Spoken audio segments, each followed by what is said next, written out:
कितनी सफलता मिल रही है? जैसा कि आप लोगों को विदित है कि पिछले 1 महीने से हम जोधपुर पश्चिम ज़िले में मिशन संकल्प के नाम से नशे के विरुद्ध एक विशेष अभियान चला रहे हैं। इसी क्रम में पिछले 3 दिनों से हम अ, हमने एक विशेष अभियान और चला रखा था, चूँकि 1 महीना हो चुका था। पिछले 3 दिनों में मादक पदार्थों के विरुद्ध फ़ोकस तरीके से हमारी स्पेशल टीमें और थाने की टीमें जो है कार्रवाई कर रही थी। और पिछले 3 दिनों में मैं बताना चाहूँगा कि 14 प्रकरण दर्ज किए गए हैं एनडीपीएस एक्ट में, जिसमें करीब 10 केजी डोडा पोस्ट जब्त किया गया है, करीब 6 केजी 600 ग्राम गांजा है, 700 ग्राम अफीम का दूध है, 185 ग्राम से अधिक एमडी है और 10 ग्राम स्मैक बरामद की गई है। ये पिछले 3 दिन की कार्रवाई है।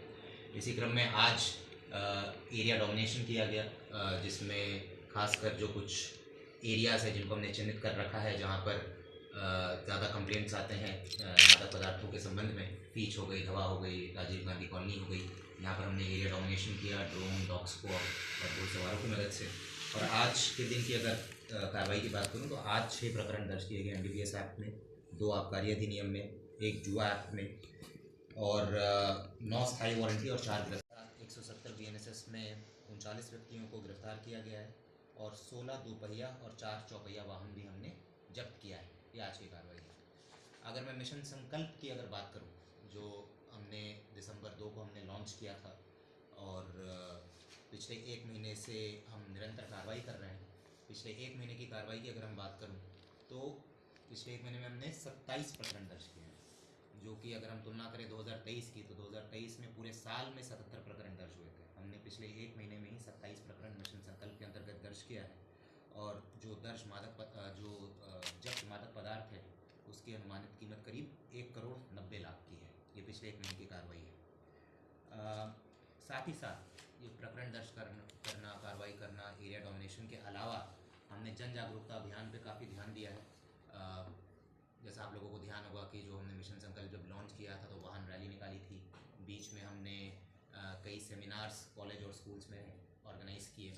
जो सोशल मीडिया इन्फ्लुएंसर्स हैं, जैसे शैलेश लोधा जी हैं, अपने प्रतीक मुथा जी हैं, इनके साथ मिलकर नशा सेवन के ऊपर वीडियोस बनाए गए हैं। प्रतीक मुथा जी ने एक छोटी सी डॉक्यूमेंट्री टाइप की बनाई है हमारे साथ मिलकर।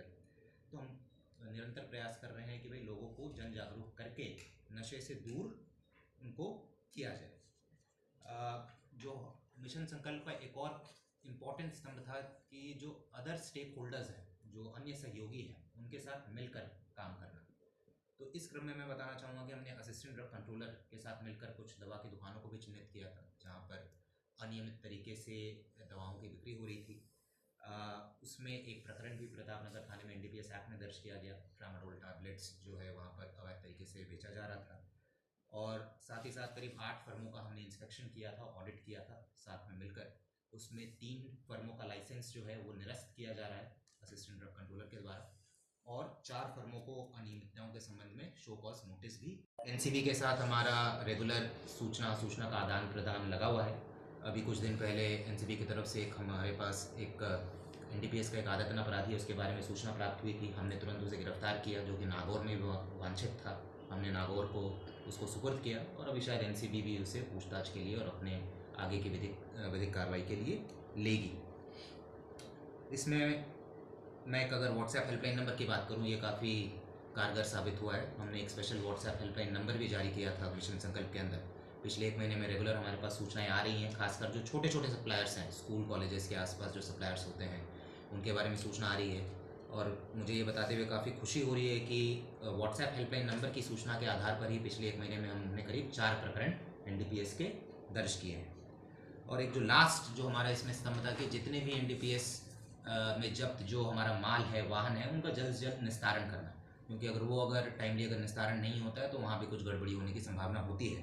तो पिछले 1 महीने में हमने करीब 11,70,00,000 रुपए का माल, एनडीपीएस का माल, जो जब्त माल है, डोडा गांजा स्मैक एमडी इत्यादि को हमने नष्ट किया है और 13 वाहनों को हमने नीलाम किया है, 37 वाहनों को हमने कोर्ट से भी छुड़वाया है। तो इस दिशा में भी हमारा रेगुलर काम चल रहा है। सर, बड़ा सवाल ये है कि कई बार ऐसे तो 1 महीने का ये मैंने लॉन्च किया था। अब काफ़ी पिछले 1 महीने में काफ़ी अच्छा रिस्पांस मिला है, लोगों की तरफ से भी रेगुलर सूचनाएं आ रही है, हमारी तरफ से भी रेगुलर कार्रवाई हो रही है। इसको हम अभी जनवरी के महीने तो भी कंटिन्यू करेंगे। इतनी प्रभावी कार्रवाई सामने नहीं आ रही है, उसको लेकर क्या कहेंगे? नहीं, हम बड़े तस्कर, छोटे तस्कर, जैसा मैंने बताया था कि मिशन संकल्प का एक इम्पॉर्टेंट पार्ट है पूरे सप्लाई चेन को टारगेट करके पूरे सप्लाई चेन को तोड़ना। उसमें बड़े तस्कर जो है वो भी आते हैं, छोटे तस्कर, छोटे सप्लायर्स वो भी आते हैं। बड़े तस्करों के विरुद्ध हमने कार्रवाई की। अभी कुछ दिन पहले हमने करीब 180 kg डोडा पकड़ा था, और उनकी पूछताछ के आधार पर वो कहाँ से माल ला रहे हैं, उनकी पूछताछ के आधार पर जो भी साक्ष्य सामने आ रहे हैं उनके विरुद्ध भी कार्रवाई कर रहे हैं। और हमारा स्पेशल फोकस जो छोटे सप्लायर्स है, बार बार मैं रिपीट कर रहा हूँ क्योंकि ये बहुत इंपॉर्टेंट पॉइंट है जो कि हम जनरली वो ध्यान नहीं देते। हमारा सारा ध्यान बड़े तस्करों पे रहता है, जबकि अगर जो छोटे लेवल पर जो सप्लाई चेन अगर हम उसको ध्वस्त कर दें तो बड़े तस्करों को कोई मिलेगा ही नहीं माल बेचने के लिए। तो मेरा हमेशा से ये अभी पिछले 1 महीने से ही ज़्यादा फोकस रहा है कि छोटे लेवल पर जितने सप्लायर्स हैं उनके विरुद्ध अगर हम रेगुलर कार्रवाई करते रहेंगे तो रिटेल लेवल पर ड्रग्स बेचना बहुत मुश्किल हो जाएगा, और बाकी बड़े तस्करों को भी हम बिल्कुल टारगेट करेंगे। सर जनरली किन जिलों से या राज्यों की तरफ से जो है ये जो तस्करी का जो माल है ये उन वहाँ से तस्करी करके लाया जाता है अब तक है जो? इसमें अलग अलग चीज़ें, जैसे गांजा की अगर बात करें तो ज़्यादा Orissa, west Bengal, north east की तरफ से जो पूछताछ में सामने आता है वहाँ से माल लाया जाता है। डोडा की बात करें तो चित्तौड़ है, MP है, उधर से आता है। MD, आजकल MD का चलन हो गया है। MD हमने पिछले कुछ टाइम में काफ़ी पकड़ा भी है। अभी पिछले 3 दिनों में भी हमने करीब 185 ग्राम MD पकड़ी है। तो उसमें पूछताछ में जालोर, सांचौर, इवन चित्तौड़ उस तरफ का भी नाम आ रहा है, प्रतापगढ़। तो जो भी पूछताछ कर रहे हैं और जो भी सूचनाएं सामने आ रही है, प्रयास ये है कि आगे तक जाकर जितने भी मुलजिम इन्वॉल्व है पूरे सप्लाई चेन में सबको पकड़ा जाए। एमडी कहाँ से आ रही है? एमडी जोधपुर में जैसा मैंने बताया कि MD के जो भी अभी प्रकरण हमने दर्ज किया और जो पूछताछ हुआ है उसमें कुछ ज़िले का नाम आ रहा है, जैसे सांचौर, जालोर, वहाँ पर कुछ सप्लायर्स को हमने चिन्हित किया है, उनके विरुद्ध भी हम कार्रवाई करने का प्रयास कर रहे हैं। एक आधा प्रकरण में प्रतापगढ़ का भी नाम आया है कि वहाँ से भी आया है। अब प्रोडक्शन कहाँ पर हो रहा है, जब हम उन तक पहुँचेंगे जिनका ये नाम ले रहे हैं वही बता पाएंगे एक्चुअल प्रोडक्शन जो है वो कहाँ।